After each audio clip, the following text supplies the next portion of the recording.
একজন ওল্ড প্লেয়ারের মুখ থেকে এই কথাটা তখনই বেরোয় যখন সে তার স্কিলকে হারিয়ে ফেলে। যেই পুরানো প্লেয়ারের গেম প্লেটা দেখে আজ তোমরা হাসছো, এমন একটা সময় ছিল যাকে কাস্টম খেলার জন্য সর্বপ্রথম হায়ার করে নিয়ে যাওয়া হতো। যেই পুরনো প্লেয়ারটার গেম প্লে দেখে আজ তোমরা হাসছো, একটাবার খোঁজ নিয়ে দেখো সেই প্লেয়ারটার গেম প্লে দেখেই একটা সময় অনেক মানুষ গেম খেলা শিখেছে। যেই ওল্ড প্লেয়ারটার খেলা দেখে আজ তোমরা তোমাদের গ্রুপে নিতেও লজ্জা পাচ্ছ, খোঁজ নিয়ে দেখো সেই ওল্ড প্লেয়ারটা কোনো একটা সময় কোনো একটা গিল্ডের লিডার বা অফিসার ছিল।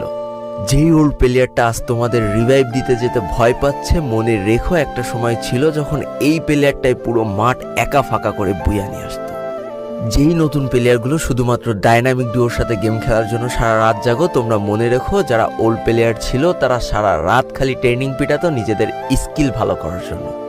আমি জানি আজকের দিনের যারা অন ট্যাপ মারা প্লেয়ার তারা কখনোই ফিল করতে পারবে না যে বসে জুম করে উঠে হেডশট মারার মজাটা আসলে কি ছিল। আমি জানি যেসব ওল্ড প্লেয়াররা এই গেমের থেকে হারিয়ে গিয়েছে তারা এই গেমটাকে আজও ভালোবাসে। জীবনে এমন হাজারো ওল্ড প্লেয়ার আছে যাদের ফ্রি ফায়ারই ছিল জীবনে প্রথম রাত জাগার কারণ। আমি জানি এমন হাজারো ওল্ড প্লেয়ার আছে যাদের রেজাল্ট খারাপ করারও প্রথম কারণ ছিল এই ফ্রি ফায়ার। আজকের দিনের নতুন প্লেয়াররা উচ্চ স্বরে বলে আমি ফ্রি ফায়ার